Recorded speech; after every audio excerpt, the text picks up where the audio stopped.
Hello everyone, welcome to Ekam Academy. My name is Vijay Kumar. Welcome to this master class of Mains Answer Writing. ఈ particular answer writing సిరీస్లో మేము daily ఒక్కొక్క GS paper నుంచి ఒక్కొక్క question తీసుకొని అలాంటి question కనుక యూపీఎస్సీలో వస్తే మనం ఏ విధమైన డైరెక్షనల్ స్పిరిట్తోని ఆన్సర్స్ రాయాల్సి ఉంటుంది అనే కాంపోనెంట్లో వీఆర్ గోయింగ్ టు అండర్స్టాండ్. దానివల్ల మీకు ఏమవుతుందంటే ఎవరైతే బిగినర్స్ ఉన్నారో ఎలాంటి ఆన్సర్ డైరెక్షన్ చేయాలి, లేదా ఎవరైనా సీనియర్స్ ఉంటే మీరు ఏ డైరెక్షన్లో మిస్ అవుతున్నారు అన్న కాంపోనెంట్ మీరు తెలుసుకోవడానికి వస్తుంది. So try to wait until the last minute of the video so to avail the benefit of all the 4 questions from the GS papers as such. Clear? So here the question rises like Buddhism nunchi ochindandi. Buddhism declined in India. GS paper 1 question ide. Buddhism declined in India less due to persecution and more due to absorption and institutional erosion. Analyze socio-economic causes. Evaluate the role of Brahmanical revival and monastic decay. So Buddhism అనేది institutional erosion వల్ల, more due to absorption and institutional erosion వల్ల అయింది. Analyse socio economic causes అంటే అది decline అవ్వడంకి socio economic causes ఏంటి అని అడుగుతూ ఉన్నారు. మనం ఇంట్రడక్షన్లో రాసేటప్పుడు బ్యాలెన్స్డ్ ఇంట్రడక్షన్ రాయాలి సార్. ఆ బ్యాలెన్స్డ్ ఇంట్రడక్షన్లో చూస్తే మీకు ఇక్కడ 2 ఇచ్చున్నాం ఇంట్రడక్షన్స్. దాంట్లో you can choose any one of this. One is India civilisational landscape rarely erases ideas through brute force. It more often absorbs, reinterprets and institutionalizes them. ఇది ఒక కాంపోనెంట్ రాయొచ్చు. The decline of Buddhism reflects this deeper pattern, లేదా ఈ 2 కాంబినేషన్లో కూడా రాయొచ్చు. అంటే Buddhism అనేది కంప్లీట్గా ఎరేజ్ చేసి రాడికల్ ఎరేజింగ్ అనేది బ్రూటల్ ఫోర్స్తో ఎరేజ్ అవ్వలేదు. It is reflecting this particular pattern of absorbing, interpreting, reinterpreting and institutionalising. ఇప్పుడు మీరు బుద్ధిజం చూస్తే మళ్ళీ ఇన్స్టిట్యూషనలిజం అవుతుంది అన్న కాంపోనెంట్లో మనం ఒక ఆప్టిమిస్టిక్ ఇంట్రడక్షన్ రాయవలసి ఉంటుంది. బాడీ ఆఫ్ ద ఆన్సర్కి వచ్చేసరికి ఫస్ట్ పార్ట్లో ఒకవేళ మీరు చూస్తే absorption and institutional erosion over persecution, ఈ డైమెన్షన్ కదా మనల్ని క్వశ్చన్లో అడిగింది. దాంట్లో absorption and institutional erosion over persecution అనే కాంపోనెంట్ రాసేటప్పుడు మెయిన్ బాడీ ఆఫ్ ద ఆన్సర్లో బుద్ధిజం అనేది ఒక పురాణిక్ హిందూయిజం యొక్క ఎక్స్టెన్షన్ పార్టీ అని మనం ఫీల్ అయితే మనకు కొన్ని ఐడియాలజికల్ సెగ్మెంట్స్ వస్తాయి సార్ ఆన్సర్లో రాసేటప్పుడు. First ideological assimilation. Puranic Hinduism incorporated Buddha as Vishnu avatar. అంటే ఆ పర్టిక్యులర్ కాంపోనెంట్లో ఏదైతే విష్ణు అవతార్ని రిఫ్లెక్ట్ చేస్తుందో బుద్ధిస్ట్ ఎథిక్స్ ఏవైతే ఉంటాయో ahimsa, dharma, they are integrated towards each other. So ఆ కాంపోనెంట్ని మెన్షన్ చేయాల్సి ఉంటుంది. One is ideological assimilation. రెండోది narrowed social base. Buddhism became increasingly monastery centred. Example Nalanda as elite university, ఆ కాంపోనెంట్ని రాయాలి. థర్డ్ వచ్చేసి shifting political patronage. Post Guptan period మనం కనుక ఆలోచిస్తే there was shift towards temple based Brahmanical institutions without needing active persecution. So ఈ 3 డైమెన్షన్స్లో మనం బాడీలో పార్ట్ 1 సెగ్మెంట్గా రాయాల్సి ఉంటుంది. పార్ట్ 2 సెగ్మెంట్లో చూస్తే what are the socio economic conditions. ఇది మెయిన్ బాడీ వాళ్ళు క్వశ్చన్లో అడిగిన మెయిన్ కాంపోనెంట్ని ఇక్కడ రాయాల్సి ఉంటుంది. First one, decline of long distance trade. So weakening Indo Roman trade eroded the mercantile surplus that funded these particular monasteries. So long distance trade వల్ల మొనాస్ట్రీస్కి ఫండ్ రాకపోవడం వల్ల మనకి సోషియో ఎకనామిక్ కాజ్లో బుద్ధిజం డిక్లైన్ అవ్వడం జరిగింది. This is one particular parameter. Next, rise of land grant economy. Copper plates grant చేసి divert చేసినప్పుడు రిసోర్సెస్ బ్రాహ్మణస్ అండ్ టెంపుల్స్కి వెళ్ళినాయి. సో అట్లా rise of land grant economy వల్ల బుద్ధిజం డిక్లైన్ అయింది. Ruralisation of economy, expansion of agrahara settlements meant Buddhism lost its urban advantage to agrarian hierarchies. Shift to devotional religiosity, rise of Bhakti movement and revival of Brahmanical segment.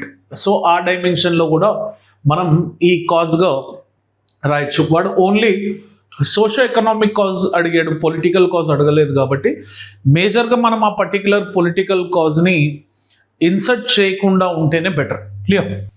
If you could see role of Brahmanical revival and monastical decay, మనకు Brahmanical revival and monastic డికేలో చూస్తే temples అనేవి agrarian cultural hubs integrated with local societies, Pallavas Chola economy మేజర్గా ఈ temple కాంపోనెంట్లో. Functional classification of towns చూస్తే మేజర్గా మనకు ఆ టెంపుల్ సెగ్మెంట్స్ బ్రాహ్మణికల్ రివైవల్లో కనిపిస్తుంటాయి.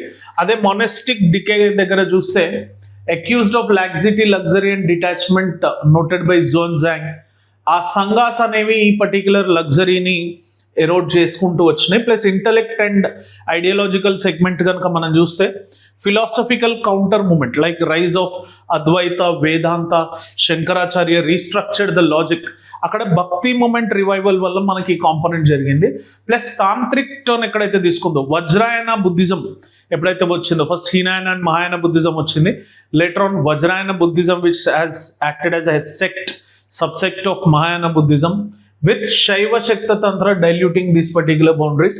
And languages and masses చూస్తే vernacular reach దీంట్లో ఎక్కువ ఉండే సార్.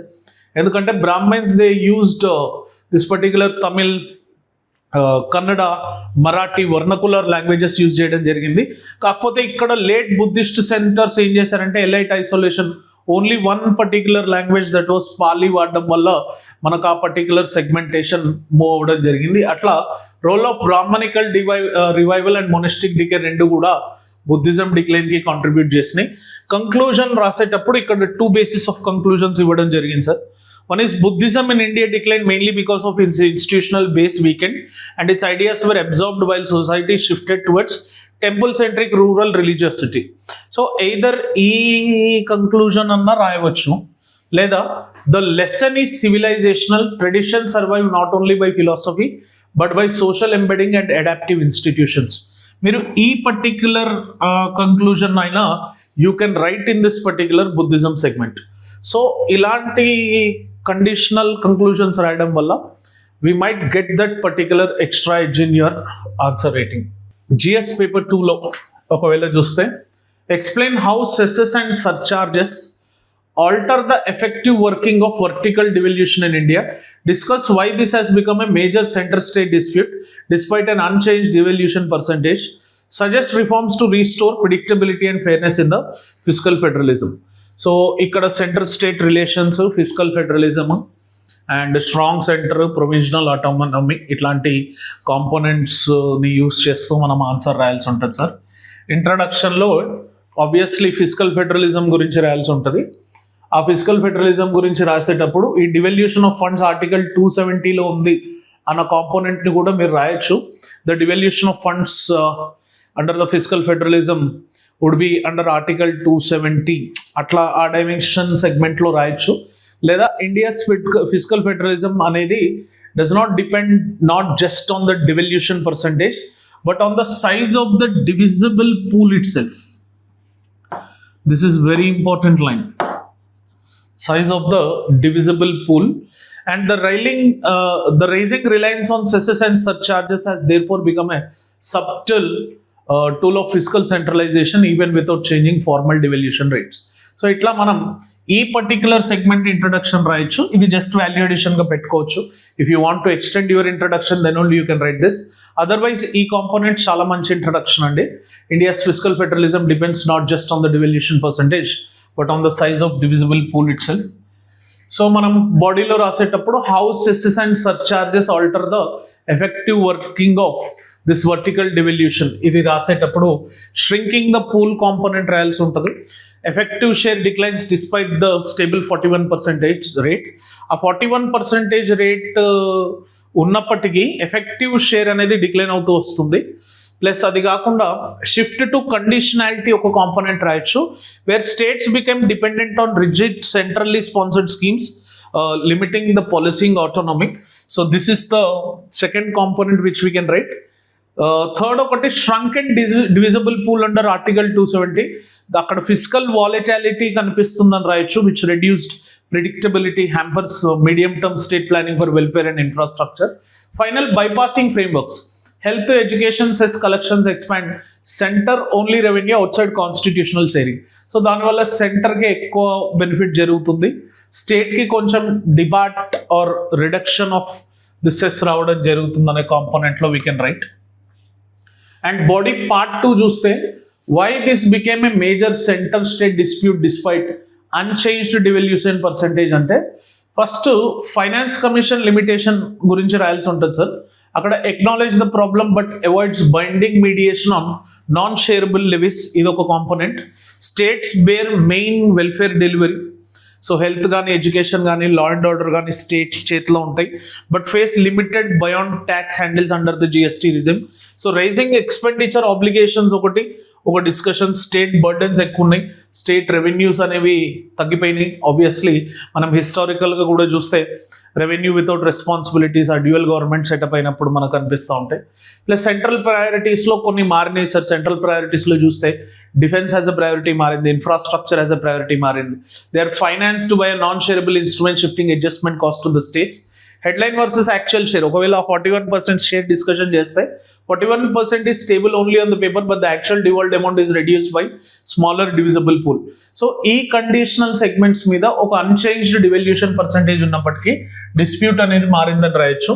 మరి ఏం రిఫార్మ్స్ తీసుకొని రావచ్చు to restore predictability and fairness in fiscal federalism. So fair fiscal ఫెడరలిజంలో first is rule based ceilings. So define a glide path or rule based ceilings for non shareable levies, allow emergency flexibility. Plus sunset clauses and merger. So sunset clauses and merger law, bringing these particular major cesses into divisible pool and after a time bound period once stated objectives are met. Third is institutional scrutiny. This is more important, strengthening the parliamentary oversight plus annual reporting ఇవ్వడం, permanent inter government centre state physical dialogue అనేది తీసుకొని రావడం. And united transfers, convert part of this particular CSS funding into block the grants for state level innovation. So ఒకటేమో rule based ceilings, ఒకటి sunset clauses and merger, ఒకటి institutional scrutiny, ఒకటి United transfers. ఇవి చేయడం వల్ల మనకు ఆ పర్టిక్యులర్ రిఫార్మ్స్ని రీస్టోర్ చేసే అవకాశం ఉంటుంది. కంక్లూజన్లో మనం obviously we have to mix it and write the real federal conflict is no longer about devolution percentage alone, but about control over the shareable tax base. So restoring trust requires making revenue sharing rule based, time based and transparent based. So that is what is it required with. మనం ఏం చేస్తే ఈ centre state relations అనేవి కాన్ఫిడెన్స్లో ఉంటాయి అన్న కాంపోనెంట్లో రాయాల్సి ఉంటుంది. మూడవ question from GS paper 3. Climate-induced crop losses expose the limits of India's input-centric agricultural strategy. So obviously మనం ఏవైతే ఇన్పుట్స్ ఇస్తామో అవే డ్యామేజ్ చేస్తూ ఉన్నాయి ఎన్వైర్న్మెంట్ని. Assess the implications of large-scale weather-related damage, suggest a risk-reliant reform package beyond this particular insurance. If you could see how climate-induced segment, దీంట్లో మీరు introduction రాయాలంటే climate change అనే component మీద ఇంట్రడక్షన్ రాయొచ్చు sir. Climate change which has a multidimensional consequences. It also influences agriculture and exclusively India like agrarian societies are most threatened due to this particular climatic change impact అని రాస్తూ body of the ఆన్సర్లో how climate induced crop losses అనేవి expose limits of input centric strategy. So first yield instability ఉంటుంది sir. మనకి ఏదైతే yield వస్తుందో, for example per ఎకర్కి ఒక 1 ton of crop, 1 ton of paddy ఉందనుకోండి, అది ప్రతిసారి సేమ్గా ఉండదు. ఒకసారి అప్ అవుతుంది, ఒకసారి డౌన్ అవుతుంది. దాన్ని బట్టి ఎక్స్పెక్టేషన్ రేషియో అనేది తగ్గిపోతుంది. ఆ వెదర్ ఎక్స్ట్రీమిటీస్ వల్ల ఆ రెయిన్ ఎక్కువ క్లౌడ్ బస్ట్ థండర్స్టార్మ్ వచ్చిన ప్రాబ్లమే, అసలు వాటర్ రెయిన్ రాకపోయిన ప్రాబ్లమే, ఎల్నినో కండిషన్ ఎక్కువ సార్లు వచ్చిన ప్రాబ్లమే, తక్కువ సార్లు వచ్చిన problem. Plus sunk cost and డెప్ట్ risk. So input heavy mechanism వల్ల ఏమవుతుందంటే ఆ క్రాప్ ఫెయిల్యూర్ అవ్వడం, లేకపోతే ఆ డెప్ట్ విషియస్ సైకిల్లో పడడం జరుగుతుంది. మూడోది మోనోకల్చర్ వల్నరబిలిటీ. మన ఇండియాలో ఇది బిగ్గెస్ట్ ప్రాబ్లం. క్రాప్ రొటేషన్ చేయకుండా జనరల్గా ఫార్మర్స్ ఏం చేస్తూ ఉంటారు, మోనోకల్చర్ని ప్రాక్టీస్ చేస్తూ ఉంటారు. అవి కాకుండా subsidies crowded resilience is one of the most important component. So ఈ విధంగా ఈ క్రాప్ లాసెస్ అనేవి ఎక్స్పోజ్ అవుతున్నాయి. And implications of large scale weather related crop damage. ఏం ఇంప్లికేషన్స్ వస్తాయి, దాని ఇంపాక్ట్స్ ఏంటంటే ఫస్ట్ మ్యాక్రో వాల్టాలిటీ అంటే ఫుడ్ ఇన్ఫ్లేషన్ అవుతుంది, సిపిఐ ఇన్స్టెబిలిటీ అవుతుంది, దాన్నే మనం మ్యాక్రో వాలటాలిటీ అంటాం. సెకండ్, రైజింగ్ ఇన్ఈక్వాలిటీ అనేది జరుగుతుంది. ఫార్మర్స్ మధ్యలో, బఫర్ స్టాక్స్ మధ్యలో రిచ్ వర్సెస్ పూర్ గ్యాప్స్ అనేవి ఇంకా పెరుగుతాయి. న్యూట్రిషన్ షాక్ అనేది ఇండియా తీసుకోవాల్సి వస్తుంది. ఎప్పుడైతే ఫుడ్ షాక్ తీసుకున్నాం అప్పుడు గ్రీన్ రెవల్యూషన్ తెచ్చాం. ఇప్పుడు న్యూట్రిషన్ షాక్ రావడం వల్ల so we should rely on imports from other countries. So India is not in a position that to great import these particular things. Plus wage distress అనేవి ఉంటాయి. Reduced farm labour demand causes MGNREGA dependence ఎక్కువ hike అయిపోతుంది. So state physical stress అనేది ఎక్కువగా ఉంటుంది. ఏదైనా NDRF తరఫు నుంచి కానీ, లేకపోతే ఎంజీఎన్ రేగా పేమెంట్స్ కానీ, లేకపోతే క్రాప్స్ ఎక్కడన్నా డ్యామేజ్ అయితే ప్రధాన మంత్రి ఫసల్ బీమా యోజనలో వాళ్ళకి క్రాప్ కాంపన్సేషన్ ఇవ్వాల్సి కాబట్టి. సో బాడీ పార్ట్ 3లో చూస్తే risk resilient reform package beyond insurance government కనుక చూస్తే ఫస్ట్ క్రాపింగ్లో గవర్నమెంట్ ఫ్రేమ్వర్క్ గ్రిడ్ ఎట్లా ఉండాలంటే క్రాపింగ్లో incentivise millets and pulses shift. ఎవరైతే మిలెట్స్ అండ్ పల్సెస్ గ్రో చేస్తూ ఉన్నారో వాళ్ళకు కొంచెం ఇన్సెంటివ్స్ ఇచ్చే క్రాపింగ్ మెథడాలజీని తీసుకొని రావాలి. మనకి ఇరిగేషన్ మెథడ్స్లో మైక్రో ఇరిగేషన్ ఏదైతే ఉందో ప్రధాన మంత్రి కృషి సించాయ్ యోజనలో that especially drip irrigation and sprinkle irrigation కాంపోనెంట్ని వీళ్ళు అడ్జస్ట్ చేస్తూ తీసుకొని రావాలి. ప్లస్ సాయిల్లో focus on organic carbon restoration. So ఆ సాయిల్ని ఎలా మనం ఆర్గానిక్గా వాడతాం అనే కాంపోనెంట్ని తీసుకొని రావాలి through soil health card scheme. Infrastructure, if you see, build flood safe cold chains and drainages, and warning systems, IMD, farm producer organizations, last mile alerts niche prayatnam cheyali so that IMD predictability edaithe undo that has to increase. Right now unna AI, data analytics, GIS, GPS, remote sensing ఈ components ని IMD utilise చేస్తూ last mile దాకా ఈ particular weather reports ని అందించే ప్రయత్నం చేయాలి regional, spatial and temporal కాంపోనెంట్స్లో. Procurement assure MSP for climate smart crops. So MSP ఏవైతే క్లైమేట్ స్మార్ట్ క్రాప్స్ ఉంటాయో వాటికి ఎంఎస్పీ ఇచ్చే ఛాన్స్ సెగ్మెంట్ని తీసుకొని రావాలి. టెనెంట్స్ ఎవరైతే ఉంటారో inclusion via model land seizing leasing act ఏదైతే ఉంటుందో దాని అండర్లో తీసుకొని వచ్చి పంచాయత్ వాటర్ బడ్జెటింగ్ చేయాలి. ఆర్టికల్ 243Gలో ఆల్రెడీ మెన్షన్ చేస్తున్నారు. సో ఈ పర్టికులర్ ఫ్రేమ్వర్క్ని కనుక మనం తీసుకురాగలిగితే that might make some better sense. కంక్లూజన్లో రాసేటప్పుడు India must shift from a input maximisation model to risk resilient model. రిస్క్ని ఎంత తక్కువ మనం రెసిలియంట్ చేయగలుగుతాం. For that water soil diversification and decentralised adaptation form the first line of defence.